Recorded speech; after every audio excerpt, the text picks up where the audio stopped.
نوجوان بچے پہ نظر پڑی. بڑا کمزور سا وجود تھا لیکن چہرے پر عبادت کا نشان تھا. ماتھا بتاتا تھا کہ نماز کا بڑا خیال رکھتا ہے. میں اس کے قریب گیا. چہرے بھی بڑا کچھ بتاتے ہیں نا, چہروں میں بھی بڑی رانائی ہوتی ہے. فرماتے ہیں میں قریب گیا. میں نے اس کو کہا بیٹے مزدوری کرو گے؟ تو کہنے لگا مزدوروں میں بیٹھا ہوں تو حضور مزدوری کے لیے ہی تو بیٹھا ہوں. تو میں نے کہا کہ چلو پھر. کہنے لگا نہیں میری کچھ شرطیں. میں نے کہا بتاؤ. کہنے لگا پہلی شرط یہ ہے کہ لوگ 4 دینار دیہاڑی لیتے ہیں, میں 3 دینار لوں گا. میں نے کہا یار بھائی تو بڑی بہترین ہے, باقی بھی اس طرح کی رکھ لے. اس نے کہا حضور دوسری شرط یہ ہے کہ میں آپ کی مکمل بات مانوں گا لیکن جب اذان ہو جائے گی پھر آپ کی نہیں سنوں گا. تیسری بات اس نے یہ کی کہ حضور میں آپ کے گھر میں کام کروں گا پر آپ کے کسی سوال کا جواب نہیں دوں گا. کہتے میں نے کہا یار تو بڑا عجیب ہے, شرطیں تو مالکوں کی ہوتی ہیں. کہنے لگا جی بہرحال میں شرطیں لگا کے جاتا ہوں. فرماتے ہیں میں اسے گھر لے آیا. کام میں نے اس کو بتایا تو جو کام مزدور سارے دن میں کرتا ہے نا اس نے 2 گھنٹے میں ہی کر دیا. ہمارے مزدور سگریٹ پینے میں بھی تو آدھا گھنٹہ لگاتے ہیں. وہ چائے پینے جائیں تو پونا گھنٹہ وہاں. ان کو بھی تو دیانتداری کرنی چاہیے کہ نہیں کرنی چاہیے؟ نے معاہدہ کیا ہے نا جی تو پورا اترنا چاہیے نا. کہتے 2 گھنٹے میں. اب کام جب بندہ شروع کراتا ہے تو کام اور نکل آتا ہے. کہتے کام میں نے اس کو اور بتا دیا, وہ کرنے لگا. اس نے مٹی نکال کے رکھی تھی باہر رستے میں, تو اذان ہو گئی زور کی. اس نے وہیں کدال چھوڑی کہی اور چلنے لگا. تو میرا بیٹا کہنے لگا اس کو ذرا برابر کر دو. کہنے لگا چپ کر جا, تیرے باپ سے بات ہوئی تھی. جب اذان ہوتی ہے تو میں کسی اور کی نہیں سنتا, صرف اللہ رسول کی سنتا ہوں. کہتے ہیں مسجد چلا گیا. نماز پڑھ کے آیا تو دوپہر کا وقت تھا. میری بیوی کہنے لگی اس کو کھانا کھا لے. کہتے ہم نے کہا کھانا کھا لو. تو کہنے لگا میں نے روزہ رکھا ہوا, رمضان بھی نہیں تھا, نفلی روزہ رکھا ہوا.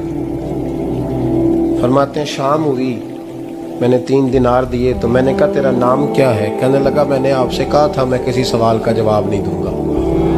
کہتے وہ چلا گیا. اگلے دن میں پھر لینے گیا اسے, کام کچھ اور نکل آئے. تو لوگوں نے بتایا وہ صرف ہفتے والے دن آتا ہے.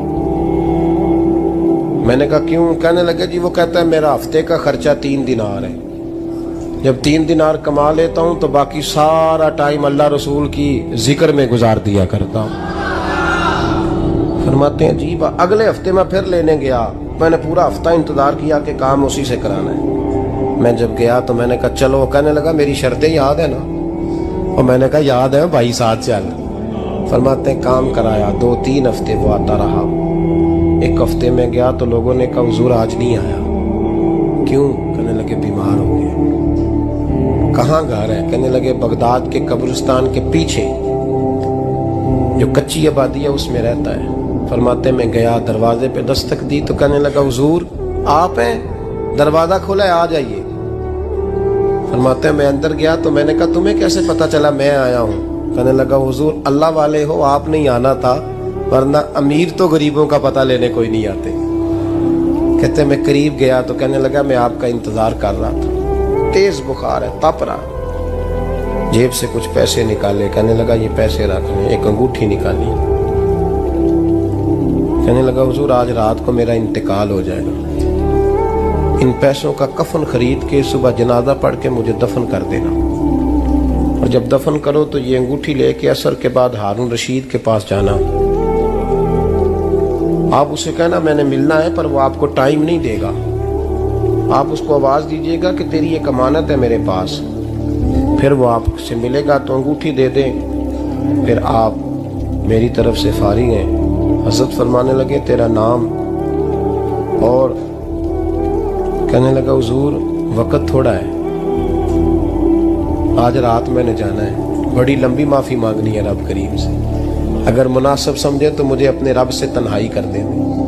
فرماتے ہیں میں آ گیا اور اس کی باتوں نے مجھے ساری رات سونے نہیں دیا. فرماتے ہیں صبح بڑی مشکل سے سورج نکلا. میں گیا, دروازے پہ ہاتھ رکھا تو دروازہ کھلا ہوا تھا. اندر داخل ہوا تو خوشبوئیں میرا استقبال کر رہی تھی. جب چہرے سے کپڑا ہٹایا تو اس کا تو انتقال ہو چکا, انتقال ہو چکا. ایسے جیسے کسی کا دیدار کر کے سویا. کہتے میں تو 2 آدمی لے گیا تھا جنازے پہ, پر پتہ نہیں دنیا کدھر کدھر سے آئی.